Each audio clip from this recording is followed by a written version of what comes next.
देखिए नेक्स्ट अपन लोग अब बात करते हैं ओजोन की, या प्रोटेक्टिव शील्ड की हम बात करते हैं। क्या होता है प्रोटेक्टिव शील्ड? एक सुरक्षा कवच। हम किसकी बात कर रहे हैं? एक सुरक्षा कवच की बात कर रहे हैं। देखो जैसे हमारे पास ये रहा सन, ये है हमारे पास सन, ठीक है, सूरज की बात कर रहे हैं। इससे निकल रही है 3 प्रकार की रेस। क्या निकल रही है? 3 प्रकार की रेस निकल रही है। ये देखो, ये 3 दिख रही है आपको। सबसे पहली जो होती है ये होती है विजिबल। क्या कहते हैं इसको? Visible race. विजिबल रेस के अंदर आता है विबग्योर।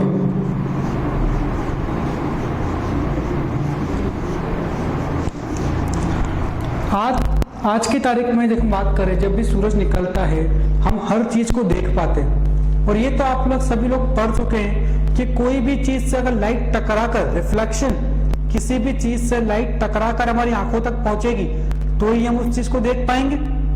तो इसी को रिफ्लेक्शन नाम दिया था अपन ने। किसी भी चीज से अगर लाइट टकरा कर हमारी आंखों तक आती है, क्या कहलाता है? रिफ्लेक्शन। इसी से हमको चीज दिखती है। तो सन से जो इन 3 में से एक आ रही विजिबल रेस, किसकी बात कर रहे हैं? विजिबल रेस की। ये रिस्पॉन्सिबल होती है हमको कोई भी चीज दिखाने के लिए। हमको आसपास जो भी आज की तारीख में चीज दिख रही है सब इस विजिबल रेस की वजह से दिख रही है, ठीक है। विजिबल रेस में मैंने कुछ नाम लिखे विबग्योर करके। क्या मतलब होता है? हमारी जो सन से रेज आ रही है वो आ रही है व्हाइट लाइट, ठीक है, व्हाइट रे आ रही है। हमको साथ में तो व्हाइट रे दिखती है। उस व्हाइट के अंदर होते हैं 7 कलर। आगे हम डिटेल में लाइट चैप्टर में बहुत पढ़ेंगे इस बारे में, लेकिन इतना सीखो अभी कि उसमें से आ रही है व्हाइट लाइट में होती है 7 कलर होते हैं।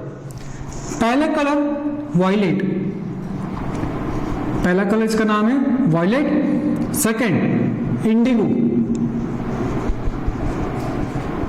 Third blue, fourth green, fifth yellow, फिर ऑरेंज और लास्ट में रेड। इन सबसे मिलकर व्हाइट लाइट बनती है और जो सन से रेज आ रही है इसमें ये 7 कलर की लाइट्स होती है। शॉर्ट फॉर्म याद रखने का विबग्योर, ठीक है। इनके फुल फॉर्म ये। अब पहले तो हो गई विजिबल, दूसरे इससे आ रही है वो है इंफ्रारेड। क्या है वो? इंफ्रारेड रेज या रेडिएशन। अब देखो जब भी सूरज निकलता है हमारी धरती थोड़ी हीटअप होती है, गर्म होती है। अभी की बात करें ज्यादा गर्मी हो रही है, ठंड के मौसम में थोड़ी कम गर्मी रहती है। लेकिन जो हीट हमारी अर्थ पर पूरी मेंटेन है कि हमारी अर्थ हीट होगी, हीटअप होगी, फिर ठंडी होगी, ये जो पूरा हीट का कंसेप्ट है ये किसके द्वारा चल रहा है? किसके थ्रू चल रहा है? इंफ्रारेड रेस की वजह से। आपकी अर्थ को हीट करने के लिए रिस्पॉन्सिबल जो रेज है वो सन से आ रही है, उसका नाम है इंफ्रारेड रेस। तो देखो पहले विजिबल, दूसरी इंफ्रारेड, दोनों ही आपके लिए काम किए। अगर ये नहीं होगी आपकी अर्थ गर्म थोड़ी हो पाएगी, मतलब टेम्परेचर नॉर्मल नहीं रह पाएगा। और ये नहीं होगी आपको दिखेगा नहीं। तो 2 तो ये हो गई काम की। साथ में एक तीसरी भी आती है जिसका नाम होता है ultra violet, ultra violet rays. अब ये शुरू की 2 तो काम की थी, ये तीसरी थोड़ी नुकसानदायक होती है, थोड़ी डैमेजिंग होती है। अगर ये रेज आपकी स्किन के ऊपर गिर गई, आपकी बॉडी के ऊपर गिर गई तो आपको कैंसर जैसी बीमारी भी कर सकती है। किसी प्लांट के ऊपर गिर गई तो उसको पूरा डैमेज भी कर सकती है कि वो जी नहीं पाए। किसी दूसरा ऑर्गेनिज्म पे गिर गई तो उसको डिफरेंट बीमारियां भी कर सकती है। तो नुकसानदायक शुरू की 2, फायदेमंद थी। हमारी सन से आ तो ये 3 रही है। क्या होता है? ये जिसे बात करें हमारी अर्थ है, ये है हमारी अर्थ। इसमें जैसे पहले इसने इंटर करने की कोशिश की किसने? विजिबल में, विजिबल रेज अंदर आ गई, इससे हमको दिखा कुछ भी। फिर इंफ्रारेड की बारी, ये भी अंदर आ गई। लेकिन जब बात आई अल्ट्रावायलेट की, ये यहां से अपने आप किसी चीज से टकरा कर वापस चली गई, रिफ्लेक्टेड हो गई, रिफ्लेक्ट हो गई। Ultraviolet light, ultraviolet rays light जब सन से आई तो हमारी अर्थ के अंदर इंटर नहीं कर पाई, घुस नहीं पाई। तो इसका रीजन क्या हुआ कि हमारे अर्थ के अंदर वो घुस ही नहीं पाई, इंटर नहीं कर पाई। देखो ये समझ चुके हैं हम कि अल्ट्रावायलेट नुकसानदायक होती है हमारे लिए। तो भगवान ने इस चीज को बचाने के लिए हमारी अर्थ के आसपास एक कवच बना दिया, एक शील्ड बना दिया। उस शील्ड का नाम है ओजोन। क्या नाम है उस शील्ड का? ओजोन। क्या होता है जब भी अल्ट्रावायलेट लाइट इस ओजोन से टकराती है, जब भी अल्ट्रावायलेट लाइट इस ओजोन से टकराती है, ओजोन का फॉर्मूला होता है O3, तो वो इसको तोड़ देती है। किस में तोड़ देती है? O2 ऑक्सीजन प्लस O के अंदर। O3 टूट गया किसके अंदर? O2 के अंदर और O के अंदर। और इसके टूटने की वजह से ये रिफ्लेक्ट हो जाती है, ये वापस चल जाती है। तो आपकी अर्थ के अंदर इंटर तो नहीं कर पाई। अब ये जो बना ओजोन, ये ओजोन आपके इस ऑक्सीजन से, वो तो ऑक्सीजन है, जो ओजोन है ये ऑक्सीजन से डिफरेंट होता है, अलग होता है। तो एग्जाम्पल किसका हुआ? केमिकल चेंज का। क्यों एग्जाम्पल हुआ? न्यू सब्सटेंस फॉर्म, O3 था, ऑक्सीजन बन गया और दोनों अलग है, नया सब्सटेंस बन गया ना। तो किसका एग्जाम्पल हुआ? केमिकल चेंज का। इसके साथ में एक और चीज देखो, भगवान ने हमको सब कुछ करके दे के हमारी अर्थ डैमेज ना हो, लेकिन हम सभी लोग जानते हैं जो हम इंसान हैं, ठीक है, ह्यूमन बींग्स, ये सेल्फिश, एक तरह के सेल्फिश पीपल से, सेल्फिश एनिमल्स के अंदर आते हैं। क्यों? हम हमारे स्वार्थ के लिए कुछ भी कर सकते हैं। हमने क्या इन्वेंट किया, डेवलप किया? रेफ्रिजरेटर, एयर कंडीशनर, ये आप लोगों ने हमने डेवलप की, इन्वेंट किया। इसमें अपन ने भरी एक गैस, उस गैस का नाम है CFC। क्या नाम है उस गैस का? CFC। फुल फॉर्म क्लोरो फ्लोरो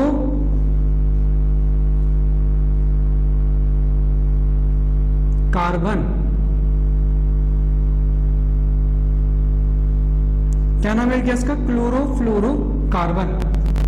अब ये जो क्लोरोफ्लोरोकार्बन है, CFC है, इसकी एक कमाल की बात क्या है कि जैसे ही ये एटमॉस्फेयर के अंदर जाती है, जैसे ही ये एटमॉस्फेयर के अंदर जाती है, हमारी अर्थ के जो ये ओजोन है, हमारी अर्थ के आसपास जो ओजोन है, इसको तोड़ देती है। किसमें? ऑक्सीजन में और O के अंदर। मतलब जो टूटनी चाहिए थी किससे? अल्ट्रावायलेट से। किससे टूट गई? CFC से। तो मतलब आपकी अल्ट्रावायलेट के लिए तरफ जगह कर दी उसने अंदर आने की। अगर एक ओजोन भी खत्म होती है तो कहीं ना कहीं तो जगह कर रही है वो, किसके लिए? अल्ट्रावायलेट को अंदर आने के लिए, घुसने के लिए। और अल्ट्रावायलेट अंदर आई तो आपकी अर्थ पे डैमेज करके जाएगी। तो आज की तारीख में आप देखा होगा, बहुत से लोग बोलते हैं कि AC होता है, फ्रिज होते हैं, इनको कम से कम इस्तेमाल करो। क्यों कहते हैं? क्योंकि गैस निकल रही है ना, CFC, आपकी ओजोन को खराब कर रही है। और ओजोन के खराब होने से आपकी अर्थ की प्रोटेक्शन कम हो रही है। प्रोटेक्टिव शील्ड है आपकी अर्थ की, तो प्रोटेक्शन कम हो रही है, और प्रोटेक्शन कम हुई तो आपकी अर्थ को डैमेज ही डैमेज होगा। इसीलिए हम सभी को मिलकर इस ओजोन को प्रोटेक्ट करने के लिए करना चाहिए कुछ ना कुछ काम। जैसे AC का कम से कम इस्तेमाल करो, जितना कम हो सके उतना कम इस्तेमाल करो। फ्रिज को ढंग से ध्यान रखो कि उसकी जो गैस है वो लीक ना हो। जितनी गैस लीक होगी उतना आपके ओजोन को डैमेज करेगी। समझ पा रहे क्या कह रहा हूं? तो आपकी ओजोन किस प्रकार से काम कर रही है, आपके प्रोटेक्टिव शील्ड का, ओजोन का टूटना किसका एग्जाम्पल है? केमिकल चेंज का। ठीक है, तो आपको इसका फॉर्मूला और किस प्रकार से टूट रही है ये आपको इसके अंदर याद रखना है। और एक केमिकल चेंज का एग्जाम्पल है, ये भी आपको याद रखना है। नोट करेंगे इसको। नेक्स्ट प्रोसेस अपन लोग पढ़ने जा रहे हैं, द प्रोसेस ऑफ क्रिस्टलाइजेशन। तो क्रिस्टलाइजेशन के प्रोसेस से पहले आप लोगों को समझना है कि ये होती क्या है और इस्तेमाल कहाँ पर होती है। ठीक है, सबसे पहले एक एग्जांपल लेते हैं। जैसे आपसे लास्ट टाइम भी आपके क्वेश्चन था और हम डिस्कस करते हैं वापस से, आपको अगर सॉल्ट चाहिए, नमक चाहिए, तो कैसे लोगे? सबसे सिंपल मेथड कि नमक ऑब्टेन आप कर सके। आप लोग क्या कहेंगे, सिंपल सा एक बीकर लो, इस बीकर में डालो क्या, समुद्र का पानी, ठीक है, किसका, सी वाटर आपको इसका में डालना है। क्या डाला इसके अंदर आपने, ये सी वाटर, और फिर इसको हीट कर दो, गरम कर दो। तो इसको गरम करने के बाद जो पानी होगा वो तो उड़ जाएगा, बचेगा क्या बीकर के अंदर, सिर्फ नमक। तो ये मेथड तो आपने लास्ट टाइम ही पढ़ी है कि किस प्रकार से हम इवोपरेशन की मदद से सॉल्ट को, नमक को ऑब्टेन करते थे। लेकिन क्या होता है कि जब भी आप नमक को इवोपरेशन से ऑब्टेन करते हैं, उसके एक तो क्रिस्टल्स, उसके दाने जो होते हैं ना, बहुत छोटे छोटे होते हैं। छोटे होने के साथ साथ उसमें बहुत सारी क्या प्रेजेंट होती है, इम्प्यूरिटीज, मतलब बहुत सारी गंदगी भी उसके अंदर प्रेजेंट होती है। काम की चीज तो है, लेकिन बहुत सारी दूसरी चीजें भी है जो हमारे काम की नहीं है, और क्रिस्टल्स छोटे हैं। तो इसी चीज को सही करने के लिए, क्रिस्टल्स को तो बड़ा करने के लिए, क्रिस्टल्स को, जो छोटे छोटे क्रिस्टल्स है ना, उसको थोड़ा बड़ा करने के लिए और प्योर करने के लिए, साफ करने के लिए हमने मेथड इस्तेमाल करी क्रिस्टलाइजेशन की। तो समझ में आ रहा है इसको पढ़ क्यों रहे, इसका यूज क्या है यहां पर। एक और चीज, क्रिस्टलाइजेशन जो मेथड है, ये एग्जांपल है फिजिकल चेंज का। एग्जाम में कोई भी पूछे क्रिस्टलाइजेशन किसका एग्जांपल है, तो फिजिकल चेंज का एग्जांपल है, ठीक है। इधर देखो फिर, large crystals of pure substance, pure substance के large crystals can be obtained, can be formed obtained from their solution. उनके सॉल्यूशन से लार्ज क्रिस्टल्स और प्योर क्रिस्टल्स को ऑब्टेन करना, यही हमारी प्रोसेस कहलाती है क्रिस्टलाइजेशन की। इसमें हमारे को एक एग्जांपल दे रखा है कि किस प्रकार से हम कॉपर सल्फेट के क्रिस्टल्स बनाते हैं। किसके क्रिस्टल्स, कॉपर सल्फेट के। आप सभी जानते हैं कॉपर सल्फेट का फॉर्मूला क्या होता है, CuSO4, ठीक है। देखते हैं इसके अंदर होता है क्या। भैया देखो पहले डायग्राम में, ये है हमारे पास एक बीकर। इस बीकर के अंदर आपने भरा पानी, पानी भरने के बाद आपने इसके अंदर क्या डाला, डाइल्यूट H2SO4।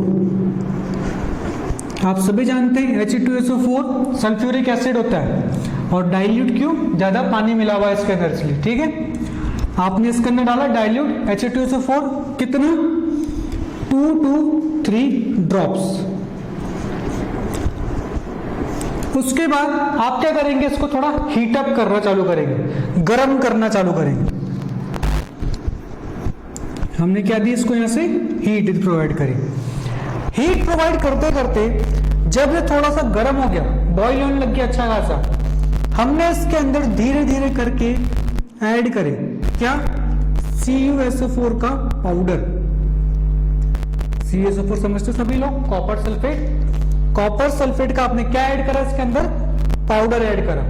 धीरे धीरे करके आपको ऐड करना है और उसको हिलाते भी जाना है स्टिक से, ताकि अच्छे से वो डिजोल्व हो जाए पानी के अंदर। और कब तक आपको ये कॉपर सल्फेट का ऐड करना है, डिजोल्व करना है, जब तक ये सॉल्यूशन बन रहा है, कॉपर सल्फेट पाउडर है, पानी में डाल रहे हैं, सॉल्यूशन बन रहा है।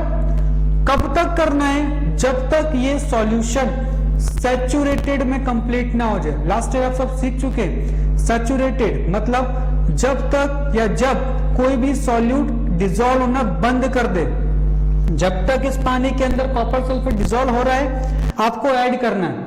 और जिस पॉइंट पे इसके अंदर वो डिजोल्व होना बंद कर दे, क्या कहते हैं इसको, सैचुरेटेड सॉल्यूशन, उस वक्त आपको कॉपर सल्फेट को ऐड करना रोक देना है। ठीक है, आपने कब तक ऐड करा जब तो डिजोल्व हो रहा है, बन गया अभी ये, मान लो अभी बन गया है सैचुरेटेड, और ये कुछ कॉपर सल्फेट ये नीचे आके जमा हो गया, नीचे ये डिपॉजिट हो गया। ठीक है, इसके बाद आप लोग क्या करेंगे, ये जो कॉपर सल्फेट है इस सॉल्यूशन को आप फिल्टर करेंगे। क्या करेंगे, फिल्टर। फिल्टर करके आप लोग क्या करेंगे, लास्ट ईयर ये भी पढ़ा फिल्ट्रेशन की प्रोसेस। क्या करते हैं, एक लिक्विड को किसी सॉलिड से अलग करने के लिए इस्तेमाल करते हैं, फिल्ट्रेशन की प्रोसेस। याद है, सेडिमेंटेशन, फिल्ट्रेशन, डिकेंटेशन। तो फिल्ट्रेशन करके कॉपर सल्फेट सॉल्यूशन अलग, और ये पाउडर जो नीचे बच गया थोड़ा सा ही अलग। उसके बाद जैसे ये अपन ने दूसरा बीकर ले लिया, ये आ गया इसके अंदर कॉपर सल्फेट सॉल्यूशन, ये सारा वही है जो डिसॉल्व हो गया था। इसके बाद आपने इसको ठंडा होने रख दिया, कुछ समय कूल डाउन, ठंडा होने के लिए रख दिया। और जब ये ठंडा हो रहा है, हमको इसको डिस्टर्ब नहीं करना है। जैसे ही ये ठंडा हो जाएगा, जैसे ही ये ठंडा हो जाएगा, आप लोगों को क्या दिखेगा कुछ समय बाद, इसके बड़े बड़े क्रिस्टल्स, किसके, कॉपर सल्फेट के, ये बड़े बड़े इस प्रकार से आपको क्रिस्टल्स देखने को मिलेंगे इसके अंदर। ठीक है, तो क्या कहलाएगा वो, जब क्रिस्टल्स बड़े बन गए, एक तो जो क्रिस्टल्स बनेंगे वो प्योर रहेंगे, उसके बाद क्रिस्टल्स बड़े बने। एग्जाम्पल देखो आप, एक दूसरा समझे हम तो, जैसे शक्कर होती है, क्रिस्टल्स छोटे होते हैं, लेकिन आप सभी ने खाया प्रसाद में मिलती मिश्री, ठीक है, क्रिस्टल्स बड़े होते हैं, वो ज्यादा प्योर होती। तो क्रिस्टल्स बड़े बनने के बाद प्योर भी हो गए, तो क्रिस्टल्स बड़े भी बन गए by the process of crystallisation. ये तो हुई समझने की बात कि हमको समझना क्या है। अब एग्जाम में लिखना क्या है इसको देखते हैं। इधर देखो, हम बात कर रहे हैं प्रोसेस। फर्स्ट पॉइंट क्या है, take a cup full of water in a beaker, एक बीकर में एक कप जितना पानी ले लो, add few drops of dilute H2SO4, heat the water, उस वाटर को फिर हीट करना, गर्म करना। व्हेन इट स्टार्ट्स बॉइलिंग, जब वो उबलना, बॉइल होना चालू हो जाए, add copper sulphate powder slowly while stirring continuously. इसका मतलब होता है हिलाते रहना, ठीक है, हिलाते रहना डंडी से अपन ताकि अच्छे से डिसॉल्व हो जाए। Continue adding powder till no more powder can be dissolve, तब तक आपको ऐड करना है जब तक सर और कोई पाउडर उसमें डिसॉल्व होना बंद ना कर दे। यहां हम लिख दे क्या कि सैचुरेटेड बन जाए सॉल्यूशन। फिर filter the solution and allow it to cool, solution को फिल्टर करा, फिर ठंडा होने के लिए रख दिया।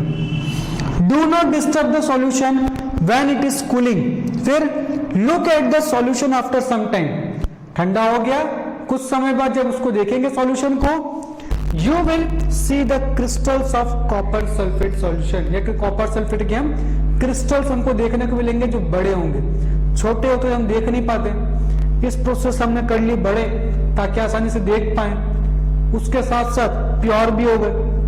हो सकता है पहले पाउडर था उसमें इम्प्योरिटी हो, अब क्रिस्टल्स बड़े हो गए तो ये तो प्योर ही रहेंगे।